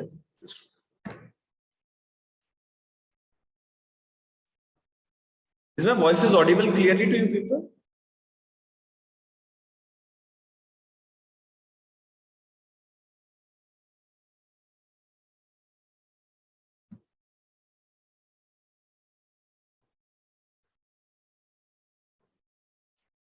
Okay, just hold on for a while. Let me reconnect it. Just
So I hope my voice is audible to you people clearly. Yes, sir. So चलिए वापिस आ रहे हैं, ठीक है। जो next question ये लिख लिया ना सभी लोगों ने, Mignoids case is related to Queen versus Duty and Stephens, ठीक है। The next one is, चलिए, so अगला जो सवाल है, that is you people have to go through with this preposition and have to give the correct answer. लिखा है D's and P's houses were on fire. दोनों के घर में जो है आगजनी हुई. D took the fire extinguisher and uses a chemical inside to extinguish the fire. By this act of D, the danger to P's house unreasonably increased. P got deprived of his right to use the fire extinguisher to save his own property. What offense, if any, has been committed by D? ठीक है, तो D ने क्या अपराध किया है वो हम लोगों को देखना. Just ठीक है. What offense D has committed? लिखा है theft. Number 2 is dishonest misappropriation of property. Number 3 is mischief, and number 4 is no offense as the doctrine comes under the ambit of doctrine of necessity. तो आप लोगों ने पहले ही answer देना शुरू कर दिया. That is option number D. Yes, it is the right answer. तो ऑप्शन नंबर, जैसे मैंने अभी डिस्कस किया, डॉक्ट्रिन ऑफ नेसेसिटी का प्रिंसिपल क्या है, दैट अगर आप एक हार्म करते हैं लेकिन आपको पता है कि बड़े हार्म को रोकने के लिए छोटा हार्म बड़े हार्म को करने के लिए छोटा हार्म करना पड़ सकता है, तो that is being covered by section number 81. और इसी के साथ साथ ये जो सिचुएशन है ना, ये सिचुएशन एक और केस से भी रिलेट करती है. उस केस का नाम था यूएस वर्सेस होम्स. ठीक है, आपने वो एक प्लैंक वाला एग्जांपल, अगर आप लोगों ने मेरे पास क्लासेस लगाई हो तो हमने एक एग्जांपल डिस्कस किया था क्लासेस में. दैट इज दो लोग हैं, these two persons are drowning. तो डूबते डूबते इन्हें ना एक प्लैंक मिल गया, वुडन प्लैंक मतलब एक फट्टा मिल गया जो पानी में तैर रहा था. टाइटैनिक अगर आप लोगों ने देखी होगी तो बड़ा इजीली समझ जाओगे. तो इस व्यक्ति ने भी प्लैंक को पकड़ लिया, दूसरे वाले ने भी पकड़ लिया, लेकिन अब देखो ना, बचने का और कोई रास्ता नहीं है. तो this person kicked the other one, और ये जो दूसरा व्यक्ति है ये कहीं और चला गया मतलब तैरते तैरते. So now the question arises कि क्या ये इस व्यक्ति ने जो किया है, दूसरे व्यक्ति को धक्का दे दिया, क्या वो ऑफेंस है या नहीं. तो यहाँ पे ना, क्योंकि ब्रिटिश लॉज के ये जजमेंट से, सो उसमें कहा गया था कि ये जो इसने धक्का दिया ना, that will be covered with the doctrine of necessity. अब यहाँ पे हम नेसेसिटी के प्रिंसिपल को अप्लाई करते समय गुड फेथ भी देखते हैं. ठीक है, कि गुड फेथ था या नहीं. तो कोर्ट ने कहा था that in this particular situation we cannot see the good faith at the very higher level, but the good faith can be seen that person is left to his own destiny. ठीक है, आपने जब दूसरे को धक्का दिया, क्योंकि दोनों ही अगर प्लैंक पे रहेंगे तो दोनों डूबेंगे, एक बचेगा नहीं, दोनों में से कोई नहीं बचेगा. तो एक ने जब दूसरे को धक्का दिया, सो कोर्ट ने कहा गुड फेथ कैसे देखें. तो गुड फेथ देखने का कोर्ट ने जो रीजनिंग दी, जो लॉजिक दिया, वो ये कि the other person have his own destiny. ठीक है, इस व्यक्ति को फट्टा मिल गया, ये अपनी जान बचा सकता है, दूसरा भी कहीं ढूंढ लेगा. ठीक है, तो सेम इसी डॉक्ट्रिन पे ये जो अभी हमने सिचुएशन पढ़ी है, ये उसी से रिलेट करती है कि जब दो लोगों के घर पे आग लगी, एक ने फायर एक्सटिंग्विशर यूज करके अपने घर की आग बुझानी चाहिए, लेकिन दूसरे के घर में आग ज्यादा लग गई, तो क्या ये कोई ऑफेंस है? The answer is no. चलिए next question. Which section absolves the liability of a child on the principle of Dolly in Capax? Dolly in Capax के प्रिंसिपल पे एक बच्चे की लाइबिलिटी जो होती है किसी चीज को करने के लिए, वो नहीं बनाई जाती. ठीक है, section number 82, 83, 84 both A and B. ये जवाब आ रहे हैं मेरे पास. लेट मी सी. 82. ठीक है, डॉली इनकम टैक्स को लेके आप लोग 82 पे आ रहे हैं. 82 जो है वो बात करता है, डॉली इनकम टैक्स का मतलब होता है person who is incapable of performing any act, और person is incapable of taking a prudent decision. तो सेक्शन नंबर 82 कहता है ना, if any person under the age of 7 years does anything, that person is not liable for any offence. ठीक है, तो 7 साल से कम उम्र का बच्चा कुछ भी करे, वो किसी भी अपराध के लिए लायबल नहीं होगा. 83 जो है ना, ये पार्शियली इनकम टैक्स की बात करता है. पार्शियल इनकम टैक्स मतलब कि वो बच्चा जिसकी उम्र 7 साल से लेकर 12 साल के बीच में है, जो भी उसने किया वो अपराध सिर्फ तब बनेगा अगर वो बच्चा उस चीज को समझने के लिए मैच्योर है। Maturity of the person will make him liable, और अगर वो मैच्योर नहीं है तो वो लायबल नहीं होगा। सेक्शन नंबर 84 हमारा अनसाउंडनेस के प्रिंसिपल की बात करता है, तो यहाँ पे जो क्वेश्चन नंबर 28 है, इसका option number A is the correct answer. Very good. चलिए, coming to the next question. ठीक है, आज हम लोग बहुत ज्यादा सवालों पे चल रहे हैं, देखते जाते हैं। ठीक है, काफी सारे सवालों के जवाब आप लोग सही दे रहे हैं, लेकिन जिनके नहीं आ रहे हैं ना, वो समझ रहे हैं कि गलत क्यों है।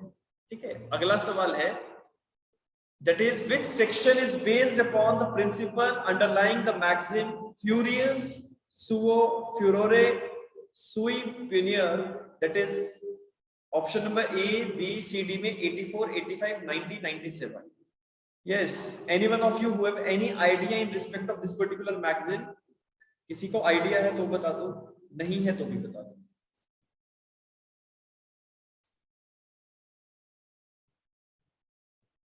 ठीक है, सरिता ने आंसर दिया है, सुष्मिता ने दिया है option number A, Kanika and Shalini Singh no. Yes Tanu, what about you?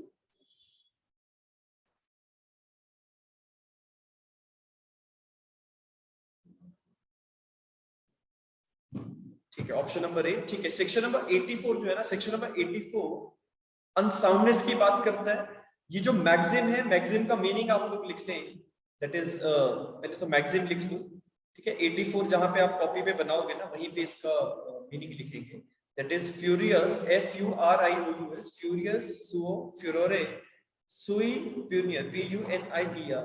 The meaning is a man is, लिखते जाइएगा, a man is best punished, a man is best punished by his own madness. ठीक है, a man is best punished by his own madness.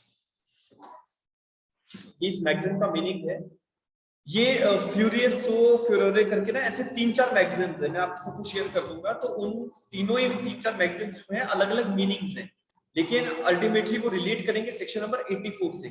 ठीक है, तो इसका ध्यान रखिएगा। चलो आगे से आने वाले क्वेश्चंस में ऐसे और भी मैगजीन्स आपको मिलेंगे, तो मीनिंग साथ के साथ मैं बताता जाऊँ। चलिए, लिख लिया ना सभी लोगों ने meaning? Yes Shalini, had you written it?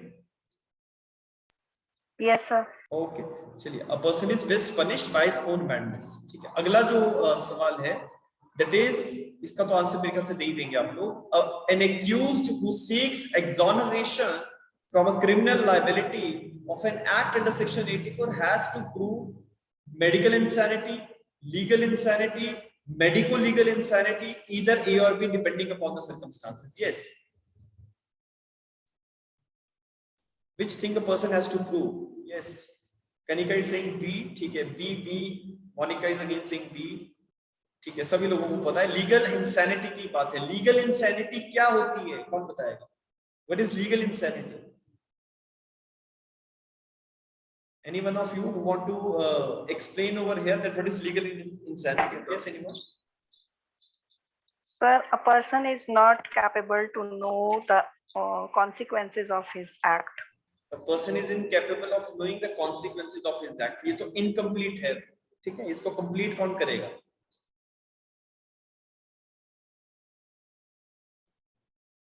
Yes, anyone? Yes, Shikha, Ravinderjeet. Any one of you who want to tell me that what amounts to legal insanity? Yes, Tanu, Sushmita. Any one of you? So when a person is not capable of forming a rational judgment as well as of judging the nature and consequences of his act, then it can be said that he's legally insane.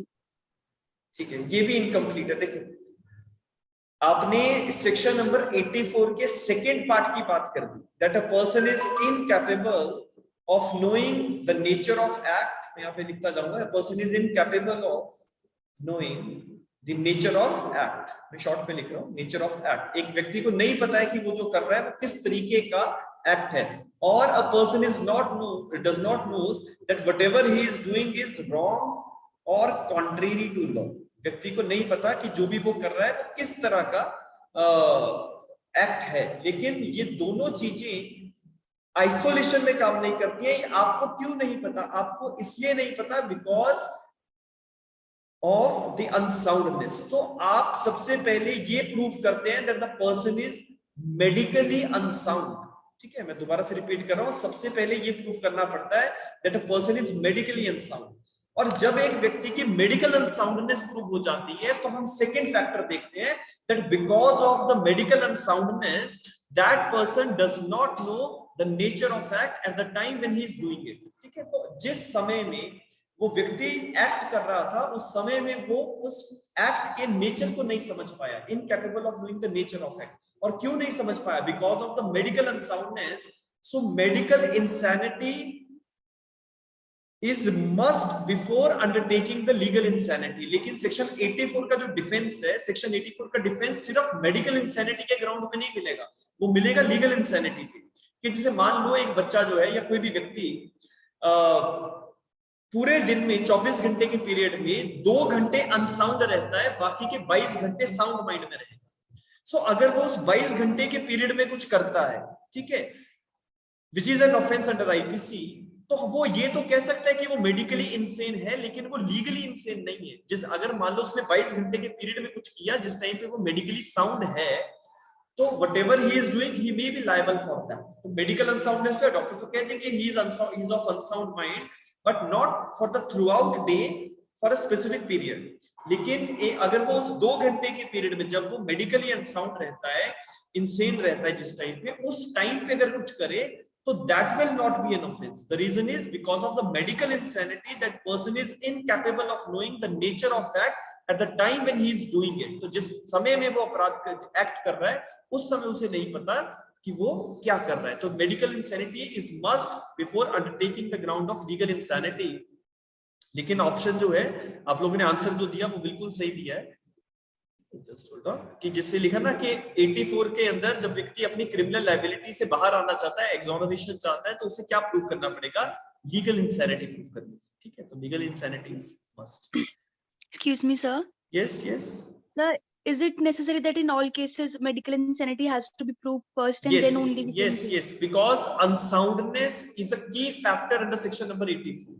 ठीक है, unless you prove the unsoundness of the person, you can't take the benefit of section number 84। तो unsoundness जो है ना, unsoundness को लेके तो depend करता है कि किस तरीके की insanity है, किस तरीके की unsoundness है, ठीक है। तो मेडिकल टर्म्स में there may be the different parameters of checking out the unsoundness of a person. तो किस तरीके की इंसैनिटी या अनसाउंडनेस है वो एक अलग फैक्टर है, और उसका क्या इंपैक्ट होता है वो एक अलग फैक्टर है। सो डॉक्टर्स की रिपोर्ट के बेसिस पे ये प्रूव होता है कि क्या एक व्यक्ति मेडिकली इंसेन है या नहीं, और क्या एक व्यक्ति लीगली इंसेन हो सकता है या नहीं, ठीक है। तो unsoundness is mandatory. Section number 84 अगर आप एक बार निकालें, जस्ट टिक इट आउट।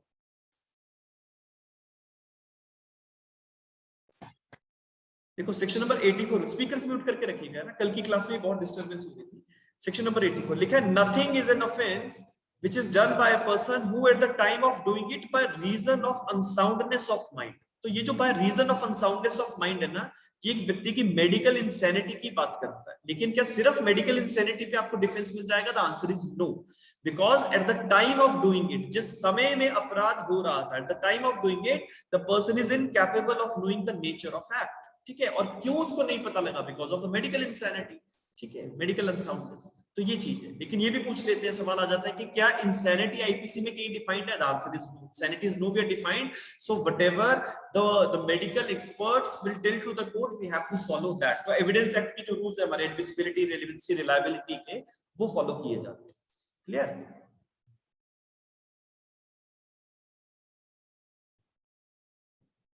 ठीक है, शिखा ने भी यहाँ पे आंसर दिया that at the time of commission of act a person should be suffering from some mental illness, और mental illness generally means the unsoundness, ठीक है। लेकिन किस तरीके की अनसाउंडनेस है उसके लिए डॉक्टर्स की रिपोर्ट जो है वो देखी जाती है। चलिए, so coming to the next,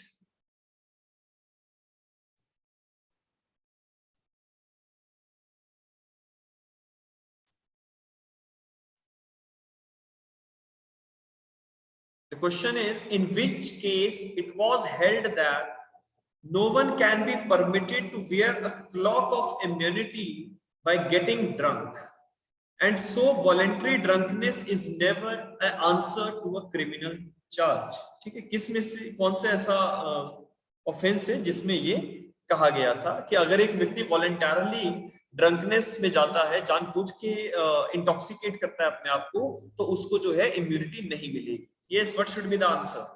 I hope you people can give me the correct answer over there. Yes, Water versus Queen, DPP versus Beard, GS, Nagvanshi versus State of Madhya Pradesh, or all of the above. देखो ये जो situation हमने अभी यहाँ पे पढ़ी है, this situation is based upon a case and that case is DPP versus Beard. DPP is Directorate of Public Prosecutor versus Beard. ये केस हमारा इंटॉक्सिकेशन से रिलेटेड है, ठीक है, सेक्शन नंबर 85 से, ठीक है।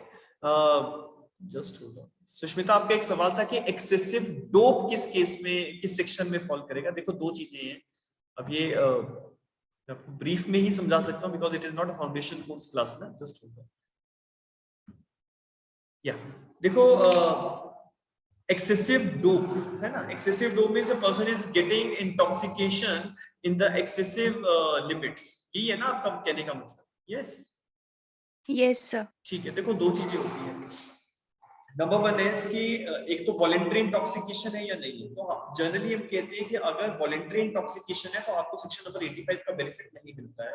But if a person has intoxicated himself to the excessive limits voluntarily, अगर एक व्यक्ति ने अपने आप को जानबूझ के वॉलंटरली अपनी मर्जी से एक्सेसिवली इंटॉक्सिकेट किया है, तो he will not get the benefit of section 85, ठीक है। तो सेक्शन नंबर 86 के अंदर ना रूल ऑफ एविडेंस है। सेक्शन नंबर 86 ये कहता है कि आप अगर वॉलंटरी इंटॉक्सिकेशन करके कोई अपराध करते हैं तो आपको वैसे तो कोई भी इम्यूनिटी नहीं मिलती है, लेकिन मैं एक छोटा सा यहाँ पे ना सिचुएशन क्रिएट कर देता हूँ ताकि आपको सेक्शन नंबर 86 का रूल समझ में आ जाए, ताकि अगर आप फर्दर अभी क्वेश्चन पेपर में कोई क्वेश्चन भी आता है तो वो भी समझ में आ जाए। देखो 85 एंड 86, 85 बात करता है इनवॉलंटरी इंटॉक्सिकेशंस की, चाहे वो किसी भी लेवल की हो, ठीक है।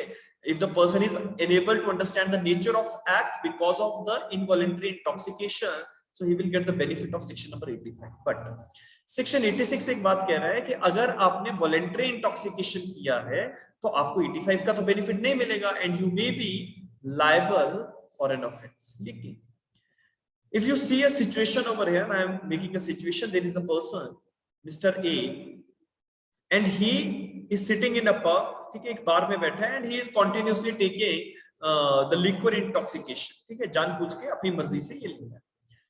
अब he has crossed the limits, ठीक है, excessive intoxication की स्टेज पे ये चला गया। The moment he has taken the excessive intoxication of that liquor, now that person comes out, ठीक है, and he does not know whatever he is doing, and in the meanwhile, for example, इससे किसी की death cause हो जाती है। सो इसके ऊपर जो चार्जेस लगे वो मर्डर के चार्जेस लगे, ठीक है।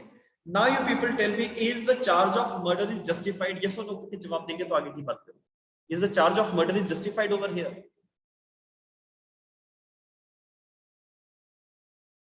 सिचुएशन समझे कि एक व्यक्ति है, उसने अपने आप को बहुत ज्यादा इंटॉक्सिकेट किया, इंटॉक्सिकेट करने के बाद वो पब से बाहर निकलता है, बहुत ज्यादा इंटॉक्सिकेटेड है, he does not know whatever he is doing, and after that an offense has been committed by that person. Can we make this person liable for the offense of murder or culpable homicide? मैं इस पे बात कर रहा हूँ।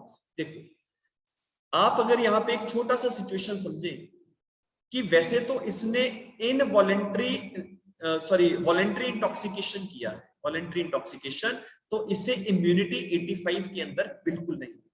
लेकिन हम कहते हैं कि अगर इस व्यक्ति को कल्पेबल होमिसाइड के लिए, either amounting to murder not amounting to murder, वो एक डिफरेंट बात है, लेकिन कल्पेबल होमिसाइड के लिए अगर आप इसको लायबल करना चाहते हो तो आपको मेंजरिया प्रूव करना ही पड़ेगा, ठीक है। बिना मेंजरिया के कल्पेबल होमिसाइड हो ही नहीं सकता, और मेंजरिया है ईदर इंटेंशन और नॉलेज, ठीक है। अब ये व्यक्ति क्योंकि इतना ज्यादा इंटॉक्सिकेटेड है, ठीक है, जस्ट होल्ड ऑन, ये व्यक्ति इतना ज्यादा इंटॉक्सिकेटेड है कि ये अपनी कोई इंटेंशन फ्रेम कर नहीं सकता, और इसको ब्रॉडर नॉलेज जो है वो सर्कमस्टेंसेस की नहीं है, ठीक है। तो जैसे मैं यहाँ पे इसको बना रहा हूँ, ठीक है, 85 जो है वो बिल्कुल अप्लाई नहीं करेगा, और क्योंकि हम कह रहे हैं कि क्या इसने जो किया है वो कल्पेबल होमिसाइड होगा, तो कल्पेबल होमिसाइड के लिए we have to prove either intention और नॉलेज।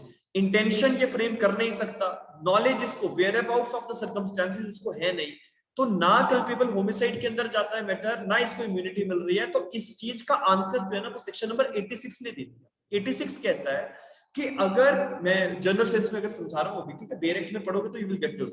86 कहता है कि अगर एक व्यक्ति जो कर रहा है उस चीज को करने के लिए एक रिक्वायर्ड इंटेंशन या नॉलेज की जरूरत है, बिना इंटेंशन या नॉलेज के वो चीज अपराध नहीं हो सकती, that can not be an offence unless there is the required intention और नॉलेज। तो because of the intoxication that person can not frame the intention, और intention is the highest degree of mens rea, highest degree, तो इसका presumption नहीं लिया जा सकता, we can't presume it, but हम एक जो है नॉलेज का प्रिजम्पशन ड्रॉ कर लेते हैं। तो अगर एक व्यक्ति एक्सेसिव अपने आप को डोप करता है, इंटॉक्सिकेट करता है, और उस दौरान कुछ कर देता है, और जो भी ऑफेंस उसने किया है, जो भी एक्ट उसने किया है, उस एक्ट में उस व्यक्ति की लायबिलिटी को बनाने के लिए मेंजरिया जरूरी है, ईदर इंटेंशन और नॉलेज। तो 86 कहता है, रूल ऑफ एविडेंस है सेक्शन नंबर 86, लिख लेना कहीं पे, रूल ऑफ एविडेंस 86 कहता है that we can't presume the intention but knowledge can be imputed against that person, knowledge can be imputed, and therefore that person can be made liable, ठीक है। तो as per Vasudev versus state of PEPSU, Sushmita आप कह रहे हैं ना, तो that Vasudev versus state of PEPSU के जो फैक्ट्स थे वो कुछ अलग तरीके से मेंशन है, लेकिन हम सिर्फ 86 की इंटरप्रिटेशन यहाँ पे बात कर रहे हैं, ठीक है। I hope you are getting my point. तो अब दूसरी चीज आती है कि एक और सिचुएशन आप लोगों को मैं समझाता हूं। एक होता है इनसेन डेल्यूजन्स, ठीक है। इनसेन डेल्यूजन्स क्या है कि एक व्यक्ति जब बहुत लंबे समय तक अपने आप को इंटॉक्सिकेट करता है, अपने आप को मतलब जैसे लिक्वर का कंजम्पशन है, कोई ड्रग्स लेता है और काफी लंबे समय तक, तो there is a disease which is called as delirium tremens, ठीक है। Delirium tremens, DELIRIUM, delirium tremens, ठीक है। डेलेरियम ट्रेमेंस जो है वो एक मेंटल डिसऑर्डर, ठीक है। सो अगर एक व्यक्ति बहुत लंबे समय तक अपने आप को इंटॉक्सिकेट कर रहा है, उसको डिजीज हो सकता है, that is the disease of delirium tremens. तो डिजीज ऑफ डेलेरियम ट्रेमेंस जो है वो अनसाउंडनेस की कैटेगरी में चला जाता है। तो अगर आपको सवाल आता है कि अगर कोई डिजीज ऑफ डेलेरियम ट्रेमेंस से अफेक्टेड है तो उसकी इम्यूनिटी 84 के अंदर जाएगी या 85 के अंदर, तो नो डाउट डेलेरियम ट्रेमेंस जो उस व्यक्ति को जो डिजीज हुआ है वो हुआ तो इंटॉक्सिकेशन के कारण से, लेकिन delirium tremens is to be counted as an unsoundness as per the medical terms. तो ये जो इम्यूनिटी मिलेगी व्यक्ति को सेक्शन 84 के अंदर जाएगी। तो अलग अलग पैरामीटर्स हैं, how we have to see the situation, वो एक अलग बात है, ठीक है। I hope you are getting my point. Section number 84, 85, 86 में 84 and 85 are the provisions which gives the immunity to a person, ठीक है। वो इम्यूनिटी देते हैं अनसाउंडनेस के बेसिस पे या इंटॉक्सिकेशन के बेसिस पे। बट 86 जो है वो रूल ऑफ एविडेंस है। 86 कहता है कि व्यक्ति ने वॉलंटरी इंटॉक्सिकेशन किया, एक्सेसिव इंटॉक्सिकेशन है, उसको बेनिफिट नहीं मिल सकता 85 का, लेकिन लाइबिलिटी जिस सेक्शन के अंदर अगर उसकी बनानी है तो लाइबिलिटी बनाने के लिए या तो आपको इंटेंशन या नॉलेज प्रूव करना था। इंटेंशन व्यक्ति फ्रेम कर नहीं सकता बिकॉज ऑफ द अनसाउंडनेस, तो हम नॉलेज भी नहीं फ्रेम कर सकता, लेकिन हम नॉलेज का प्रिजम्पशन लेंगे और इसीलिए प्रिजम्पशन के बेसिस पे उस व्यक्ति की लायबिलिटीज जो है on the basis of knowledge वो बन जाती है। तो 86 का रूल ऑफ एविडेंस जो है वो ये कहता है। Is it clear? Yes Sushmita. Yes sir, PEPSU की फैक्ट्स काफी अलग थे और ये वाली चीज अलग थी, तो दोनों को मिक्स करना सही नहीं रहेगा। हाँ देखो, स्टेट ऑफ पेप्सू का जो केस है ना, no doubt it is related with section number 86। Rule of evidence की बात उसी जजमेंट में ऑनरेबल कोर्ट ने कही है, बट उसके फैक्ट्स को किसी अलग तरीके से अप्रिशिएट करना है, ठीक है। वो एक अलग सिचुएशन, उसके बाद में डिस्कशन करेंगे। वहां पे जो इंटॉक्सिकेशन का लेवल है ना उसे अप्रिशिएट करना जरूरी है, ठीक है। तो वो उसको समझना, जब आप जजमेंट के फैक्ट्स पढ़ोगे ना तो वहां पे एक चीज समझना कि what is the level of intoxication in that particular case, then you will able to understand that how section 86 is to be appreciated, ठीक है। जब भी हम section 86 की बात करते हैं तो स्टेट ऑफ पेप्सू का जो जजमेंट है, ठीक है, Vasudev versus state of PEPSU, इसको जरूर रेफर करते हैं, लेकिन फैक्ट्स को लॉ के साथ अप्रिशिएट किया जाता है, आइसोलेशन में नहीं किया जाता।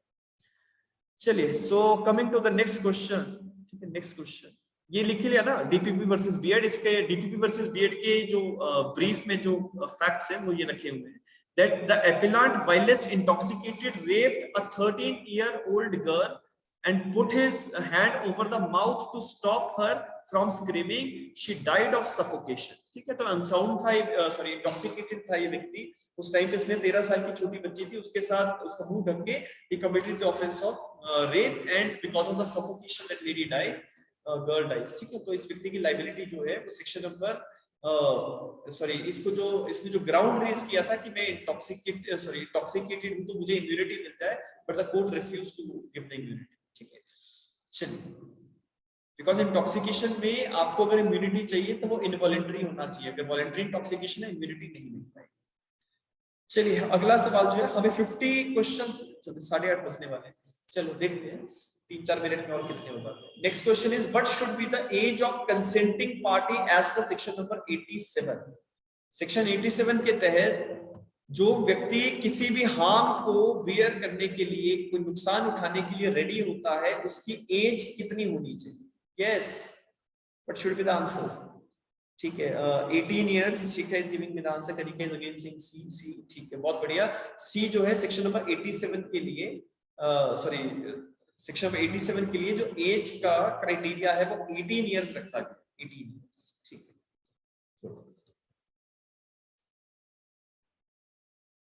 ठीक है, सेक्शन नंबर 87 रिलेट करता है कि जिस वहां पे इलस्ट्रेशंस भी है कि दो लोग जो है वो फेंसिंग कर रहे हैं, तलवारबाजी कर रहे हैं, और वहां पे एक व्यक्ति जो है वो दूसरे को अगर हार्म कॉज कर देता है तो क्या वो लायबल होगा? The answer is no, because if the other person is above the age of 18 years and he has consented to take the risk, ठीक है, of any harm, then that is being regulated by section number 87 and it will not be an offense।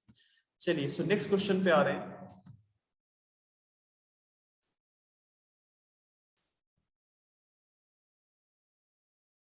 ठीक है, अगला सवाल है, सवाल को पहले पढ़ लो फिर ऑप्शंस पे आते हैं। सवाल कह रहा है, in which case the apex court has held that in suicide pact, suicide pact मतलब जब एग्रीमेंट किया जाता है, ठीक है, suicide pact, the survivor is held guilty for culpable homicide not amounting to murder, not amounting to murder. अब ये case वैसे तो आपके सेक्शन नंबर 300 की एक्सेप्शन नंबर 5 से रिलेट कर रहा है, ठीक है, ये गलत जगह पे आ गया, हम सेक्शन नंबर 100 तक के सेक्शन यहाँ पे कर रहे हैं, लेकिन चलो सवाल आ ही गया है तो इसका जवाब भी जो है साथ साथ समझ लेते हैं।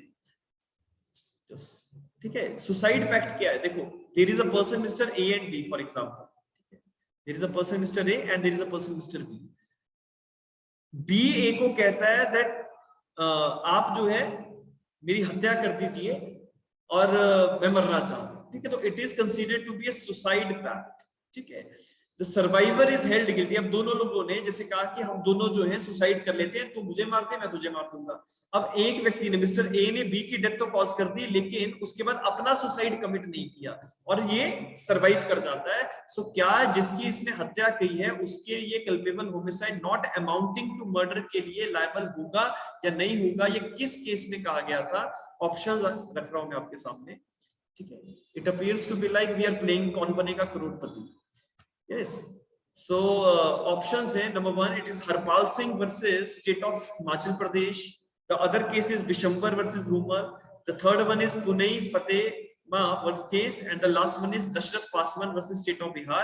आपका जो correct answer है that is Dashrath Paswan versus state of Bihar, जिसमें suicide pact की बात जो थी वो आई थी। जो facts of the case है वो दशरथ पासवान की, ठीक है। इसमें आप लिख लेना that Dasharath Paswan case is related to the suicide pact, ठीक है, related to the suicide pact, जिसमें दो लोगों ने, क्या हुआ, जैसे ए और बी दोनों लोगों ने एग्रीमेंट कर लिया। एक कहता है कि तुम मुझे मार देना, बी कहता है तुम जब मुझे मार दोगे तो उसके बाद सुसाइड में कमिट कर दूंगा। So at that point of time ये सुसाइड पैक्ट बना, लेकिन एक व्यक्ति दूसरे की जब हत्या कर देता है उसके बाद वो खुद अपना सुसाइड कमिट नहीं करता है, ठीक है। तो that is Dashrath Paswan versus state of Bihar. चलिए, सो ये फैक्ट्स जो है दशरथ पासवान के यहाँ पे रखे गए हैं। मेरे ख्याल से जैसे हम यहाँ पे ना डिस्कशंस कर रहे हैं as far as these MCQs are concern, तो आपके एक तो जैसे एमसीक्यूज जो आपको आंसर्स नहीं पता है या जो क्वेश्चन आप पहली बार देख रहे हैं तो उसमें क्लेरिफिकेशन जो है ना वो आपको मिल जाएगी, ठीक है। चलिए, so coming to the next question, ये लास्ट क्वेश्चन है आज का।